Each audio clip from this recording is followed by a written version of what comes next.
ব্রাজিলের এক ডকুমেন্টারি চিত্র নির্মাতা বিমানে সফরের সময় জানালা দিয়ে নিজের আইফোন বের করে ছবি তুলছিলেন। সেই সময় তার হাত থেকে ফোনটি পড়ে যায়, কিন্তু অত উঁচু থেকে পড়েও অক্ষত তার সেই ফোন। শুধু তাই নয়, উপর থেকে নিচে পড়ার ঘটনার ভিডিও রেকর্ড হয়েছে এই ফোনটিতে। ওই চিত্র নির্মাতা তো বটেই, এই ঘটনায় যেন নিজেদের চোখে বিশ্বাস করতে পারছেন না নেটাগরিকরাও। ওই চিত্র নির্মাতার নাম আর্নেস্টা গালিয়ত। সম্প্রতি রিও ডি জেনেরোর কাবো ফ্রিও সৈকত দিয়ে একটি ছোট বিমানে যাচ্ছিলেন তিনি।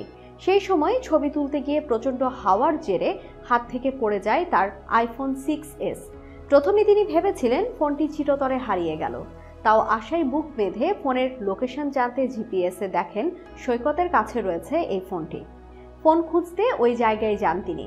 ব্রাজিলের এক সংবাদ মাধ্যমের প্রতিবেদন অনুসারে আর্নেস্টো ওই সৈকতে গিয়ে দেখেন 300 মিটার উপর থেকে পড়েও অক্ষত রয়েছে তার ফোনটি।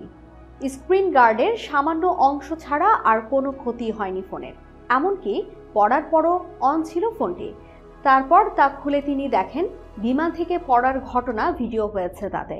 উল্লেখ্য, চাঞ্চল্যকর ভিডিওটি এরই মধ্যে সামাজিক মাধ্যম ইউটিউবে শেয়ারও করেছেন ওই আর্নেস্টা। এতক্ষণ আমাদের সাথে থাকার জন্য ধন্যবাদ।